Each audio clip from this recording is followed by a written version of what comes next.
This old Goya, I think it's a 1989 Goya, came to me with a broken headstock.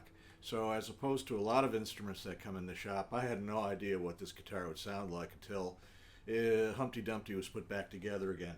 So this video is about the repair process of getting this headstock back onto this neck. Now what was unusual about this is that this was the second time the headstock had broken off. A lot of splintering, and I think one of the reasons these peg heads snap so easily is these are really heavy tuners that were put on these old guitars. They're still putting them on guitars. These are heavy tuners. You probably notice when you play a guitar like this, you're always holding up the neck because the peg head is kind of heavy. Well, there's a lot of mass with these tuners, so when this thing fell forward off of its guitar stand and hit right here on the nut, it was just the right amount of impact force to snap this off. You can see that it snapped right at the low E and high E tuners.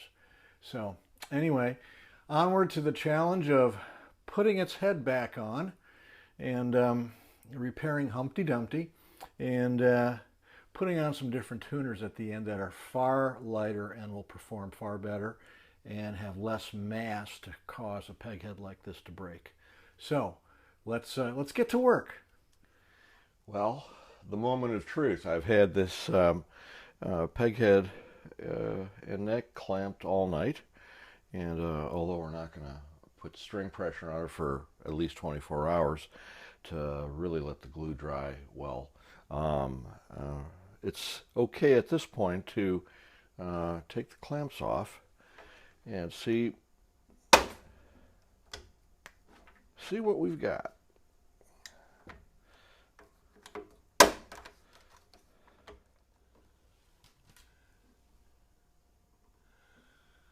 The head is back on the guitar. It's going to require some finish touch-up, and there's some glue that still has to dry that wasn't getting enough air underneath the clamp, but the peg head is definitely back on, and that's a good thing to see. All right.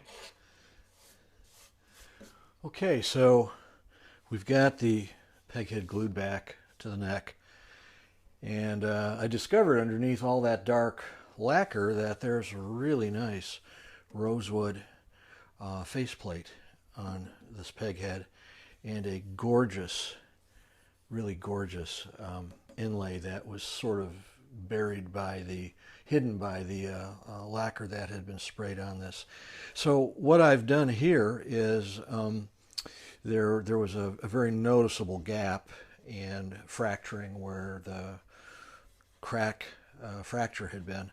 So I've taken some rosewood dust and filled in all of the cracks and fractures so that it'll be level, and I am scraping off the residue from the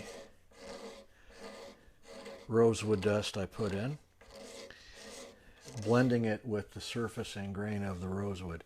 So you'll be able to see a shadow of the repair, but it's going to blend in with the rosewood faceplate, and we'll have this lovely inlay back for our enjoyment. So it takes time and a whole lot of scraping. Whole lot of scraping going on.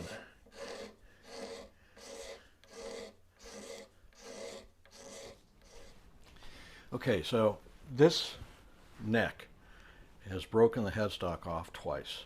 So the glue line from my repair and the glue line from the original repair is only about that far apart. So instead of having a continuous piece of wood that vibrates when it maybe takes a hit, you've got a piece of wood here, a piece of wood here, and a very dense pair of glue dams holding the two pieces together. Now, typically, the glue joint is stronger than the wood surrounding it, and that's exactly what happened here. The original glue joint didn't fail. The wood just cracked adjacent to the glue joint. So we're going to try and give this neck a little bit of an edge to help that not happen again. You know, enough force will break the headstock, but here's what we're going to do. Just the way a doctor would put a pin in a broken bone to help strengthen it and keep it strong after the bone is knitted, I'm going to drill a hole through this tuner hole across the peg head through the joint into the solid part of the neck, and then I'll glue this in place.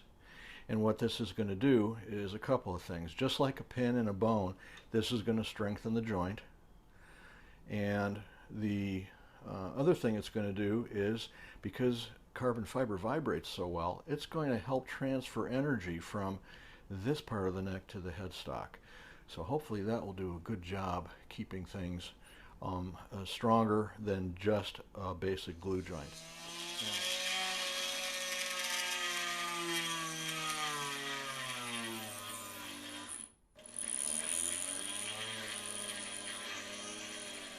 I don't recommend doing this at home in your regular workshop. Okay. Hole has been drilled, and this is going to go right across that repaired joint. And original Grovers weighed 10.8 ounces. That's a lot of mass to put up here, and for anybody that's got those old style tuners, you may have gotten used to holding your guitar up when you're playing it because the peg head's so heavy. So these new style Grovers are vintage style, very premium, zero backlash, solid butterbean style tuner. They weigh 5.6 ounces. So we're literally taking half the weight of the tuners off the peg head, which is going to make it